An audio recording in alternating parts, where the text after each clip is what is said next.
పందికొక్కుల పరిశ్రమ ఇప్పుడు కేంద్ర ప్రభుత్వం యుద్ధ ప్రాతిపదికన చేపట్టాల్సిన ఒక ముఖ్యమైన కార్యక్రమం. పందికొక్కుల ప్రత్యుత్పత్తి కేంద్రం. ఎందుకంటే ఉన్నఫలంగా మన సర్కారీ గోడౌన్లను ఖాళీ చేయించడానికి ఇప్పుడు లక్షల కొద్దీ పందికొక్కులు కావాలి. కేంద్ర ప్రభుత్వం 25 పైగా రాష్ట్ర ప్రభుత్వాలు కలిసి ఉమ్మడి కసరత్తు చేసుకున్న తిండి గింజలతో నిండిపోయిన గోదాముల్ని ఖాళీ చేయలేక చేతులెత్తి పారేశాయి. మరి పందికొక్కులే కదా శరణ్యం.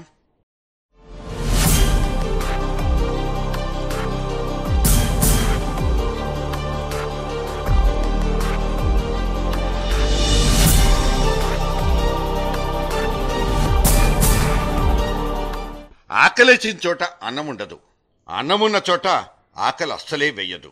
ఇది ఆకలి రాజ్యం అనే మన అతిపెద్ద ప్రజాస్వామ్య దేశంలో కనిపిస్తున్న విడ్డూరమైన పరిస్థితి. చేతి నిండా సిరి సంపదలున్నా సరిగ్గా పంచిపెట్టడం కూడా తెలియని సర్కారీ చేతకానితనపు ఫలితమే ఈ దుర్భరమైన దరిద్రం.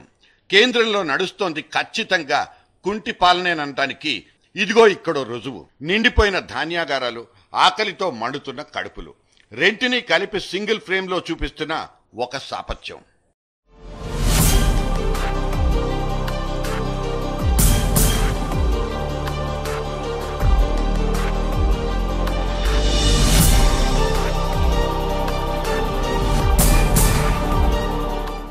ఇప్పుడు గోదాముల్లో ఉన్న 750 లక్షల టన్నుల తిండి గింజల్ని జనానికి పంచిపెట్టకపోతే రేపటి పంటకు నీడ దొరకదు. తస్మాత్ జాగ్రత్త అంటూ ఫుడ్ కార్పొరేషన్ ఆఫ్ ఇండియా చేతులెత్తేసిన వైనాన్ని రాజ్యసభకు ఫుడ్ మినిస్ట్రీ సవినయంగా విన్నవించుకుంది. సిగ్గు విడిచిపెట్టి తన చేతగానితనాన్ని పబ్లిక్ గా చెప్పేసుకుంది. పేదవాడికి అనావృష్టి, ప్రభుత్వానికి అతివృష్టి. అజీర్తి రోగం అనే ఇటువంటి వింత సంక్షోభంతో రాష్ట్ర కేంద్ర సర్కార్లు రెండు ఇప్పుడు కాదు ఎప్పుడూ బాధపడిపోతుంటాయి. పండబోయే ప్లెంటీ ఆఫ్ పంటను దాచిపెట్టడానికి మా దగ్గర గదులు లేవు, గోదాములు లేవంటూ ఎఫ్సిఐ ప్రమాద హెచ్చరికలు జారీ చేయడం ఇవాళ కొత్తగా వింటోంది మాత్రం కాదు. వెంటనే పేదలకు పంచిపెట్టడమో లేకపోతే ఇన్ఫ్లేషన్ ను చల్లబరిచే పద్ధతుల్ని వెతుక్కోవడమో ఏదో ఒకటి వెంటనే వెలగబెట్టాల్సిన ఎమర్జెన్సీ సిచ్యువేషన్. సోనియా దివాణంలోని ఆహార మంత్రిత్వ శాఖ ఇన్ని రోజులు నిద్ర నటించిన దుష్ఫలితమే ఇది. గోదాముల్లో నక్కి కూర్చున్న 627 లక్షల టన్నుల్లో ఎట్టి పరిస్థితుల్లోనూ కనీసం 85% గింజల్ని ఈ మార్చి కల్లా బయటికి తీసి ఖర్చు చేస్తామని రాష్ట్రాలు చేతిలో చెయ్యేసి చెప్పిందన్నది కేంద్ర ఆహార శాఖ చేసిన ప్రకటన. కానీ ఇప్పుడు మే నెల కూడా గడిచిపోతోంది. అయినా ఎక్కడ వేసిన గొంగళి అక్కడే ఉండిపోయింది. బియ్యం, గోధుమలు, మినుములు అన్నీ కుళ్ళిపోవడానికి సిద్ధమంటున్నాయి.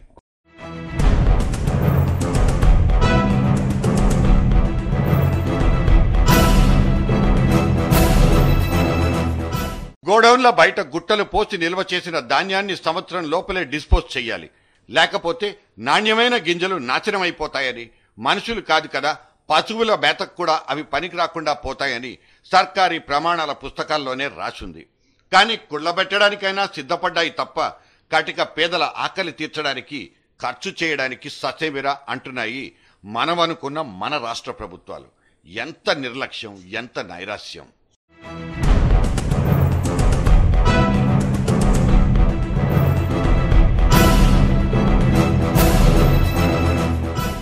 ఈసారి పంట బాగా పండిందని పండగ చేసుకోవాల్సిన పంజాబ్ రాష్ట్రంలో రైతుల నుంచి కొన్న గింజల్ని ఆరుబయటే నిల్వ చేసుకోవాల్సిన అగత్యం.